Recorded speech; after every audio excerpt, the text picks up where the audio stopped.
Hello and welcome to this Best Junglers Guide, the very first of 2020, and in it we will take a look at the best junglers that you can play in solo queue, maybe in flex queue as well as clash, in order to carry, win, and climb. Now in patch 10.3 we did get those really interesting experience buffs, kind of giving us half back of what they stole, and yes, stole is the correct word, and that means the meta will begin to transition slowly. Sometimes it takes a patch or two. They're also buffing tank junglers with Cinderhulk on the PvE, so I will address all of this as I go through the list. Just remember, it's not a cut and dry tier list, more a collection of the best performing solo queue junglers that you can use.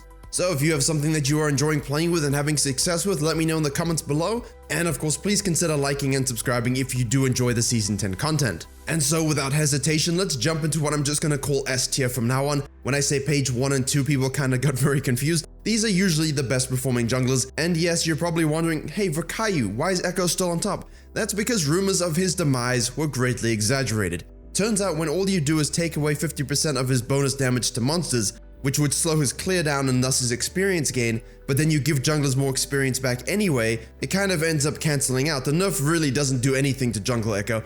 I mean, it toned him down just a little bit, but he's still the best all-round jungler. Because now the camp sequencing, and I'm gonna do a video on this for the weekend hopefully, interwoven with those very important ganks as well as objective control, is just basically booming the jungle meta, and Ekko once again has the safety, has the scaling, has the versatility to adapt and take over the jungle. So unless his win rate and presence actually goes down, he's still gonna sit on top. Now Elise, the Spider Queen, I know we're all kind of tilted by how OP she's been at the beginning of the season. However, the arachnid infestation seems to be on the decline as her win rate is going down slightly. That is why I've put the exclamation point as just a bit of concern she might actually drop completely out of the top S tier meta in the coming patch. However, we need to let that develop first. For the time being though, the ganking, she still has that. The early presence, she still has that. She can still farm well. The problem is the Krugs are not a very easy camp for her to clear early. She's not getting the benefit of that bonus experience. And because junglers that will not be able to match her ganking are forced into farming and playing a bit more passive, they're not going to be 2 or 3 or 4 levels behind now just because she's ganking. This is because there's more experience in the jungle, and so if you scale,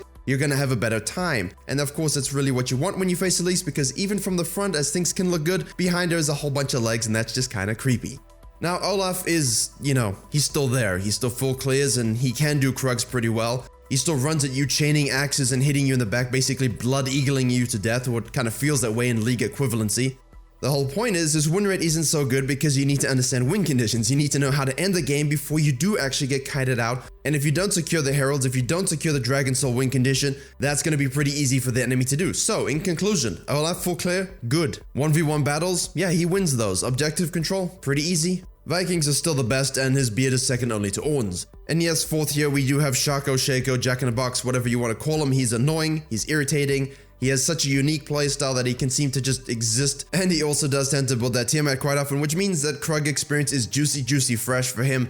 He does get the benefit of all those experience buffs, and for some reason he has no camo indicator, which means if you're in the low mid MMRs, basically ADCs are even freer than if you were Rengar. Now our favorite furry friend on this S tier page is definitely Warwick. His win rate this patch is seemingly quite high. We'll have to let the stats develop and sort of even out a little bit. And I did think he was quite overrated for most of the season. I mained him since his rework. I love playing this champion. I literally used him in a high elo run last year. However, so far this year, I mean, if you wanted to gank, you played Elise or Lee Sin. If you wanted to farm, you played Nocturne or Karthus. And if you wanted to do objectives, well, the first 2 dragons are easier than Evelyn, which means you didn't have to be Warwick to solo them at level 4, level 5. However, as I said on stream, if you are a champion that can farm quickly once you get Tiamat, you can camp sequence so fast with the new experience buffs that you will end up with huge leads that objectives become yours by default because you just have such a lead on the enemy jungler.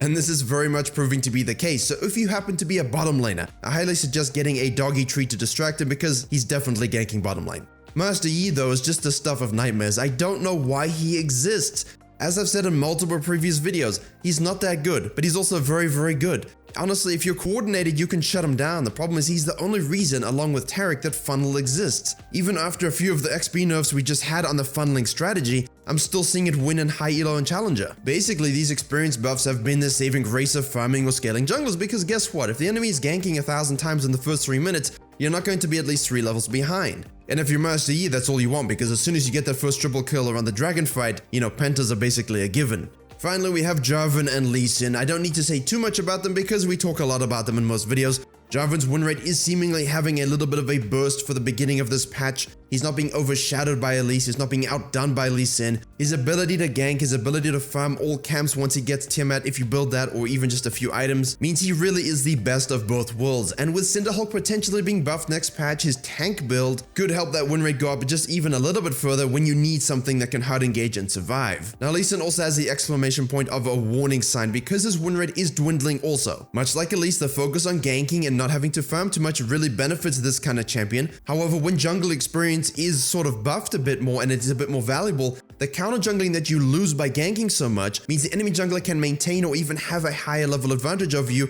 when you don't have successful ganks and when you don't have higher pressure. As such, a higher skill champion like Lee Sin, who isn't executed perfectly, and let's be honest, most players that play him tend to be more blind than he is, and as such you can end up finding yourself behind, and honestly a Lee Sin that's behind is the type of beta jungler that's going to build Cinderhulk Knights Van Zeke's Herald. Wait, I've seen that recently. Where did I see that?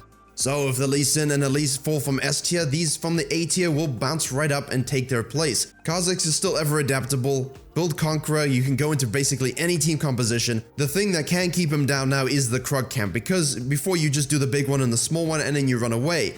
Now to get the full 10 course menu of the experience from the Krugs, you have to kind of eat them all. So to continue that metaphor, as you would need more knives and forks to get through the meals, perhaps a Tiamat is in order. I know some Kha'Zix players like to play it and I know a lot don't. I'm just throwing it out there as a possibility of something that might help them a little bit, even if it isn't really a core build and you do want to stick to your Duskblade of Drakthar and your Black Cleaver and such things. Rengar, on the other hand, is having a huge win rate spike, and the only reason I didn't put him in S tier is because I want to be a bit cautious. Now, as most of you know, I made the guide for him. If you've been following me on Discord, I've been leveling up my NA account and spamming him like no other. He is in fact my absolute original main that I played when I first ranked up in my first ever ranked season. And like Warwick, as I said, when you build Tiamat and when you can assassinate someone like Rengar can, if you find yourself behind in the early game for whatever reason, it doesn't really matter because you can farm and camp sequence so quickly. Once you get that item spike, once you get a little bit of a lead, and I do suggest using Conqueror actually quite a bit, you can split push, you can flank, you can dominate messy team fights, and honestly, up until, let's say, Diamond and above, teammates are gonna be split off. Enemy ADCs are gonna want that CS, and basically that gives you free bone tooth stacks. But mostly, he's just so suffocating when he has a lead because of the map pressure he has, because of the lower cooldown on his ultimate with certain build paths,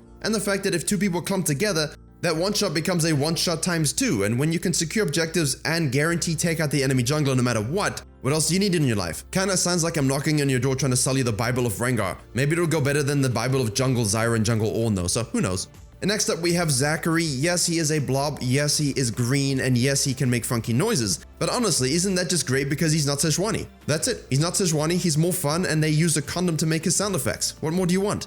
That, and he's also the best solo queue jungler from a prototypical standpoint. Long range E-bombs, the OG bouncy ult, and honestly, this is the reason I mained him. I mean, of course, Meteos played him in the jungle, so that was inspiration back in Season 3. But the first time I ever got Diamond after I started playing, I actually used Zac to do it. But if you don't like bouncing on people's faces, and you prefer just ulting them from afar because you like to be distanced from society, perhaps you like to be ostracized a little bit, and you don't like fighting people 1v1, I don't know why you're playing League, but we do have Karthus and he can help you with that. With the experience buffs, and I said this on stream also, he is going to be disgusting. He does Krugs and he farms faster than anyone in the entire game. You just buffed experience, you just buffed Krugs. I mean, what am I missing here? Why does this exist even still? Can we just get rid of it? This is like worse than Master Yi because you actually don't have to show up in the lane to get the kills. But yeah, if you want to climb to high elo, or you perhaps are in high elo, here you go, very interactive. Now Volibear's getting his rework hopefully very soon, so all I'm gonna say is, when a jungler like Volibear, who is very good at team fighting and huge mid-game power spikes, strong early ganks, when you buff experience for this kind of champion, even though he doesn't do Krugs very quickly, when he doesn't get a huge lead from those ganks, he at least has decent experience to fall back to. This will keep him relevant no matter what. However, Nunu is always seemingly relevant, with objective focus being the order of the day still. That consume smite combo is unparalleled in the game. You have devastating river ganks, take water walking and celerity please. If you get deadmans, that snowball becomes an avalanche, and honestly, spam gank, win team fights, get objectives, win the game, not much else to say. And I know having Evelynn here is going to conflict with my fellow Evelynn mains on the plight of the Evelynn player because she's so bad, quote unquote, in Season 10. That's not really totally the case. She's had some success in Korea. There have been some farming strategies that I put in the farming jungler video about 2 weeks ago that really help her scale and do very well in game. But now with Krugs basically sharing some of their food with the babies, they've grown to be quite strong, and Evelynn does farm very quickly, so When you get that experience lead now, when you're not super far behind, you get level 6 quickly, off you go, gank the lanes, get the dragons, and go and enjoy playing with Evelynn again. Wait a second. And lastly on this list is the up-and-comer Trundle the Troll. You have to play traditional to look like the big daddy of the map, and honestly, when you have the Zacs, when you have the invariable Sejuanis that are gonna come out of the woodwork, please stop buffing Sejuani.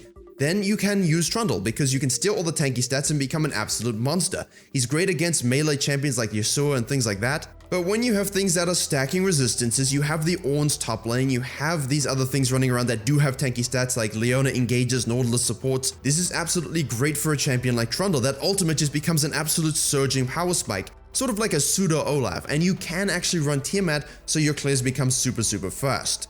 Underrated ice pick, keep an eye on him. And now just to give you a brief overview of the low MMR champions you can use, this is of course an extension of all the champions you've seen so far. A lot of those are good in low MMRs, but these ones are specifically very good. Amumu, Vi, Set actually, I don't really like him in the jungle, but in low elo, because he doesn't get punished in whatsoever way, he's basically just the male Vi version. Jax, Nocturne, and Rammus.